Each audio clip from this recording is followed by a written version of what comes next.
Hey McKee, Rob Lewis here, your full court press following Tennessee's 78-36 win over UNC-Greensboro on Saturday afternoon. Quite the defensive performance for a second straight game. Yeah, Thompson, Bowling, and Reader records for fewest points given up to an opponent.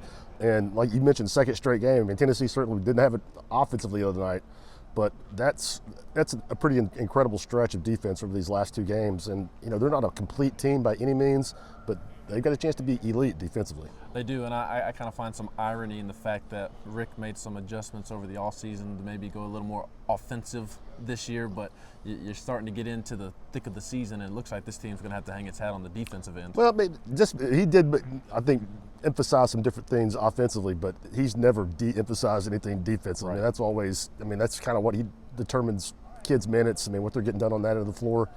And, you know, just kind of fun to see some shots fall tonight, even if it, you know, came against a Southern Conference opponent. Right, and that's actually what I was about to say. I know UNC-Greensboro is UNC-Greensboro, but I kind of think it'll be very similar to ETSU, and here in a couple of weeks we'll look up, and ETSU is playing great basketball right now, and I think this UNC-Greensboro team is going to be really good. So I do think it was an impressive defensive performance despite the opponent, because I do think UNCG is a good team. You hold somebody under 40 points, I don't care. I mean, Yes. in Division I basketball, you had a good day. Right, and they're coming off 5 straight 21 seasons. So defense, obviously, a big time. Very impressive tonight, but the three-pointers finally started to fall, which it was obviously going to be a step up after Tuesday night's debacle. They weren't going 6 for 40 again, but Josiah set a career high. He was 4-7 from out there. Santi banged in a couple. Zagai had a good night shooting the basketball.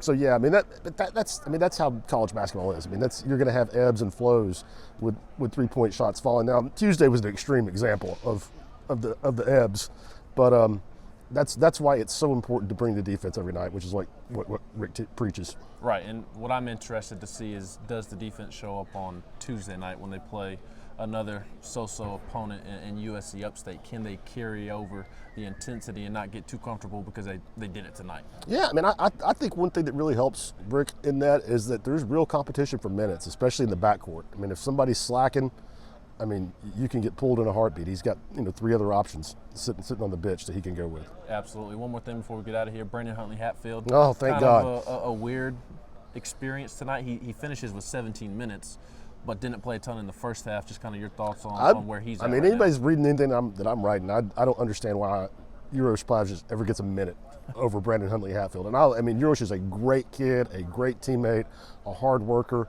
But like Huntley-Hatfield, the offensive putback he had right here, Ben, when he grabbed the offensive board, was falling out of bounds and threw it up. There's no way anybody else on the team makes that play, and Uroš probably hurts himself.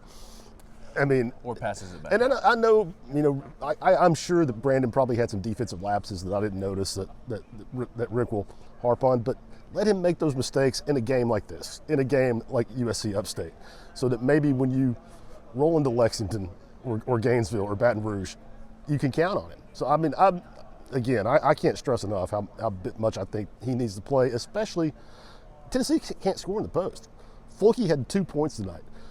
Olivier had 7, 3 of those were on a three-pointer. I mean, they've got to get some inside scoring, and to me, the most capable guy that can give it to him is a kid that, is not getting steady minutes. Yeah, and they're really going to need him, as you talked about, because not only Lexington and those other SEC schools that you mentioned, but you got Arizona, who's red hot right now. And big. They're playing terrific basketball right now. Memphis next Saturday, a trip to Tuscaloosa at the end of the month. So Tennessee definitely needs Brandon Huntley-Hatfield to take that next step. So he's Rob Lewis. I'm Ben McKee. Tennessee takes care of UNC-Greensboro, 78-36. They'll be back in action on Tuesday night to take on USC Upstate. This has been your Full Court Press.